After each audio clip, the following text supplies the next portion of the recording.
My Neighbor's Just a Spider in a Trench Coat by Jack A. Van Ries. My neighbor's just a giant spider in a trench coat. Not giant like those foot-long ones in South America. I mean, he's 6 foot tall, standing on his hind legs. I think he thinks he is getting away with the ruse too, but he's so bad at it. It'd be one thing if he wore a mask of human skin or something, or even more clothes under the trench coat.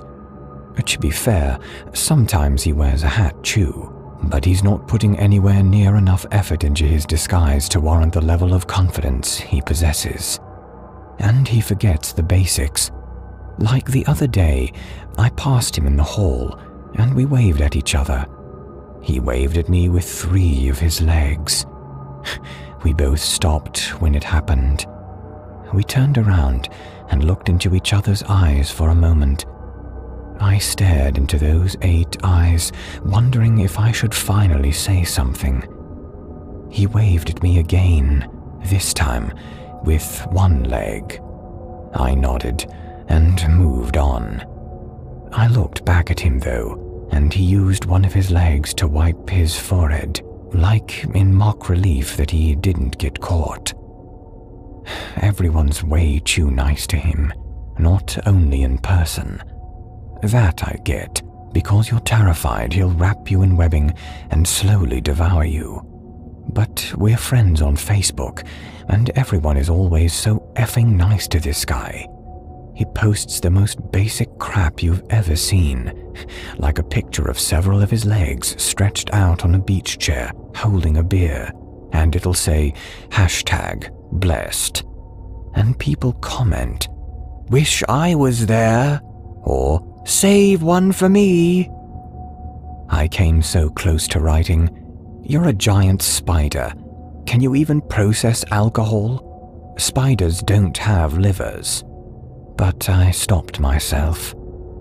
We have a few mutual friends in the building, and I didn't want to be that guy who's always causing drama. I'm getting all worked up writing about it though. I'm gonna talk to him about it. Not to be a jerk, but to be like, "Hey, I know you're a giant spider. Stop pretending you're not." I'm doing it now. So I knocked on his door, and he answered wearing a bathrobe, which is, I guess, what he wears when he's home. I asked if we could talk in private, indicating I wanted to come in, but he shooed me back, not wanting me to come inside. The door was only open a crack. "You're a giant spider," I whispered. "It's like really obvious too." He stared at me for a moment, then invited me into his place.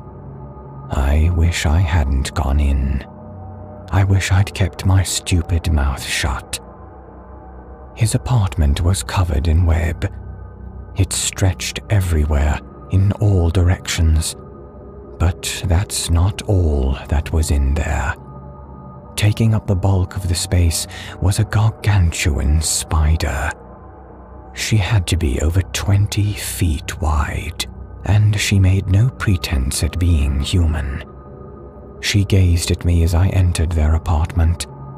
A substance dripped from her fangs as my steps caused her web to vibrate throughout the space. My eyes searched around, not wanting to look at her. A wedding picture of the 2 of them hung on one of the walls. I looked back to the spider in the bathrobe. "Oh, this must be your lovely wife you're always talking about," I said. "It's so nice to finally meet you." I moved back towards the door.